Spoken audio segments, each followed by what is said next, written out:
Buenas tardes, hermano. Encantada de verlo, de sentir su presencia, mejor dicho. Estamos aquí una vez más para, alabar a nuestro Dios, para adorarle, para decirle que le amamos, que le necesitamos, que tenemos mucha necesidad de Él. Le adoramos en esta hora cuando hacemos esta escuela de oración, cuando nos encontramos para estudiar su palabra, para hablar de la palabra de Dios. Bien, vamos a darle gracias al Señor. Señor, en el nombre de Jesús, te damos gracias porque nos permites estar aquí, porque nos permite, Señor, acercarnos a ti para estudiar tu palabra, para hacer esta escuela de oración. Te pedimos en esta hora que tú nos dirijas, que tú nos guardes en el nombre de tu Hijo Jesucristo, que tú nos des, Señor, lo que necesitamos, porque lo que tú necesitas es lo que nosotros queremos. Queremos hacer las cosas para ti, agradarte a ti, Señor. En el nombre de Jesús te bendecimos, te exaltamos, te damos a ti toda la gloria, la honra y el honor, porque solo tú lo mereces, Señor. Gracias, Dios, gracias por este momento, gracias por cada una de las personas que están escuchando este micro. Dios, sé tú obrando en nuestros corazones como solo tú sabes hacerlo y puedes hacerlo. En el nombre de Jesús, amén y amén. Bien, mis hermanos, nos toca ahorita comenzar el nivel 3 de la escuela de oración. Este nivel 3 trata de la teología y la psicología de la oración. Este nivel 3 va a ser muy importante para nosotros porque vamos a ubicar algunas cosas que las tenemos en la palabra y que sencillamente las usamos sin saber cuál es el contexto en el cual esa palabra debe ser aplicada.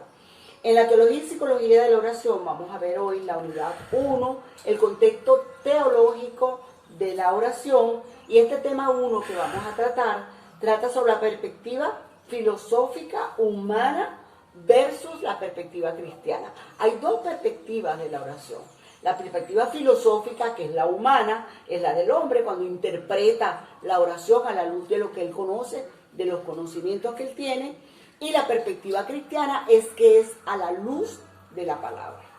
Vamos a empezar con la perspectiva filosófica humana, porque históricamente en todas las religiones que no participan de la revelación bíblica, la oración es parte esencial de ella, aún en aquellas sociedades que no conocen al Señor, que no estudian la Biblia, que no saben de la Biblia.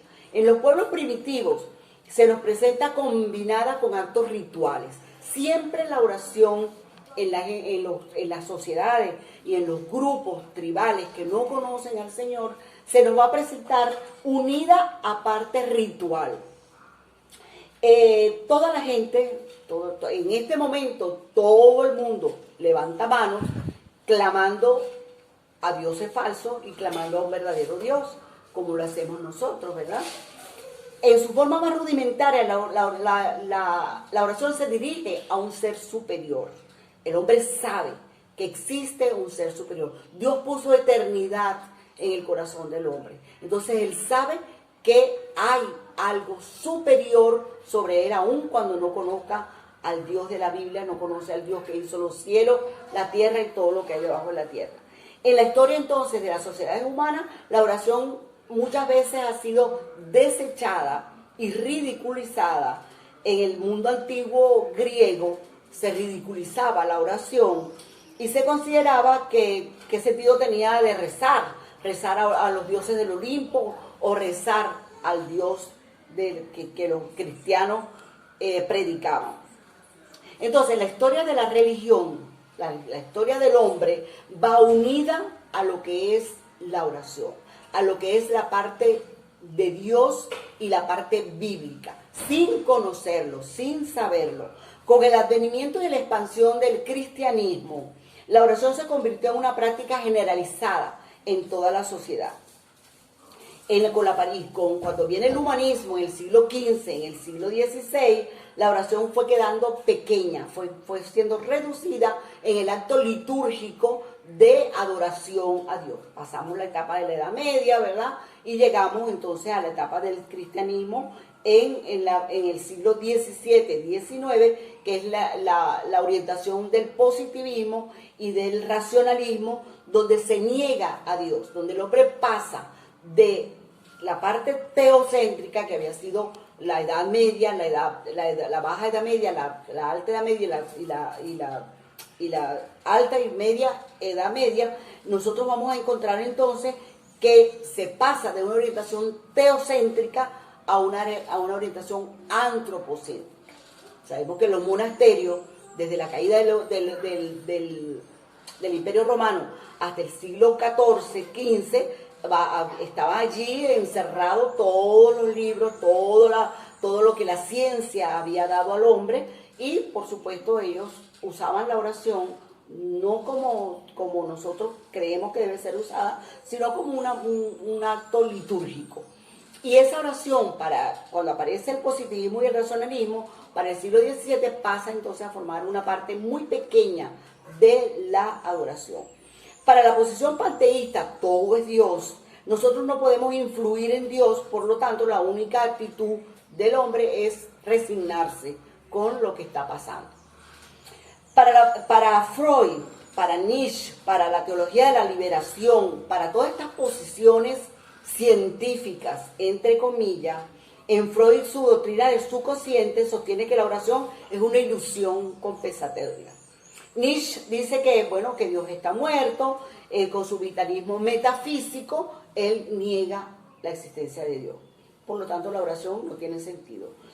En la teología de la liberación, la oración política se refiere más a un compromiso político-social que a la adoración y súplica a un Dios que tiene todo el poder.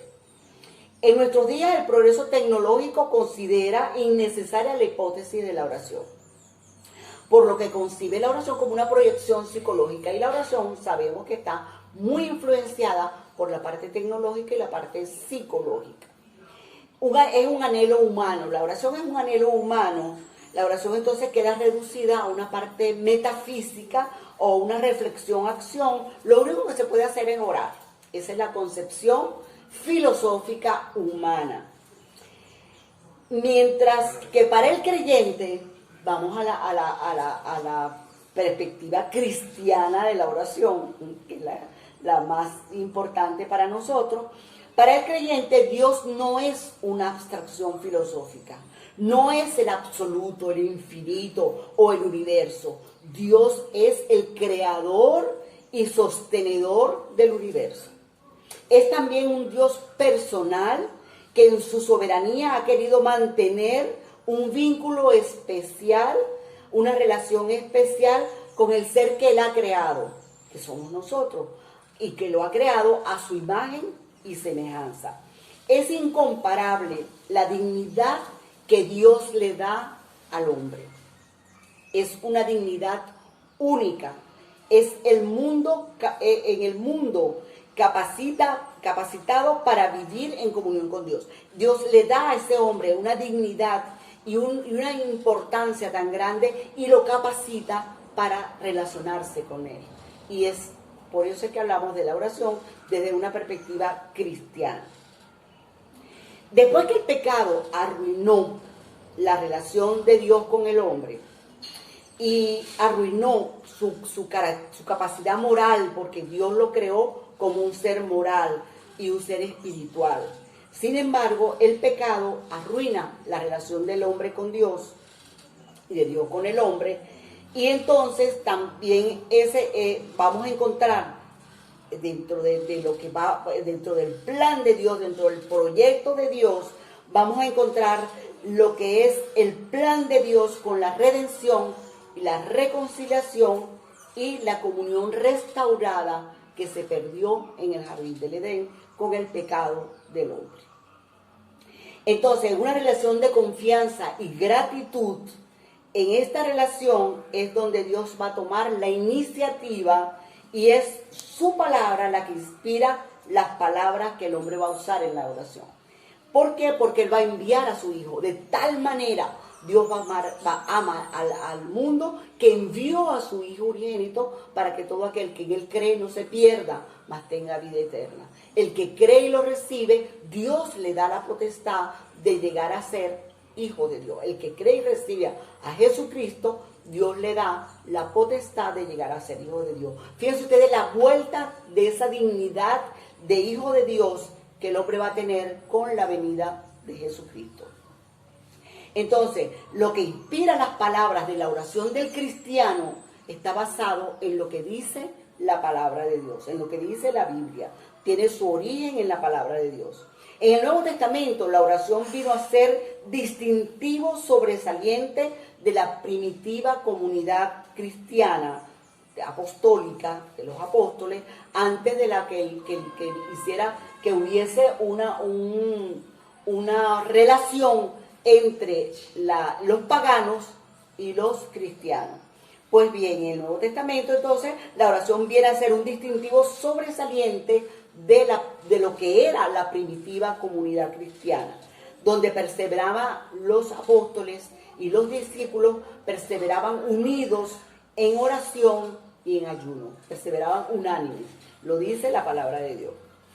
Muy bien, esa perseverancia la vamos a encontrar en el Pentecostés, la vamos a encontrar en el templo, la vamos a encontrar en el aposento alto, la vamos a encontrar en la persecución, en la cárcel, en la obra misionera, en horas de dolor, en decisiones eclesiales. La oración, si vamos al libro de Hechos, en todas las decisiones y en toda la vida del hombre. Entonces la perspectiva cristiana es completamente diferente a esa perspectiva filosófica, científica de lo que es la oración.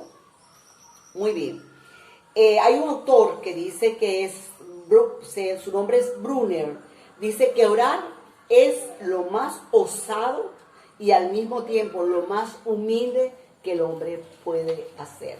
Porque orar es depender de Dios. Orar es tener necesidad de Él. Orar es buscarle. Orar es saber que de Él va a venir toda buena dádiva, todo don perfecto. Y orar es establecer, tocarle a Él, establecer un diálogo, una relación estrecha con el Dios que hizo los cielos y la tierra y todo lo que hay debajo de la tierra. La oración entonces no funciona para los que no están en Cristo. ¿Qué significa estar en Cristo?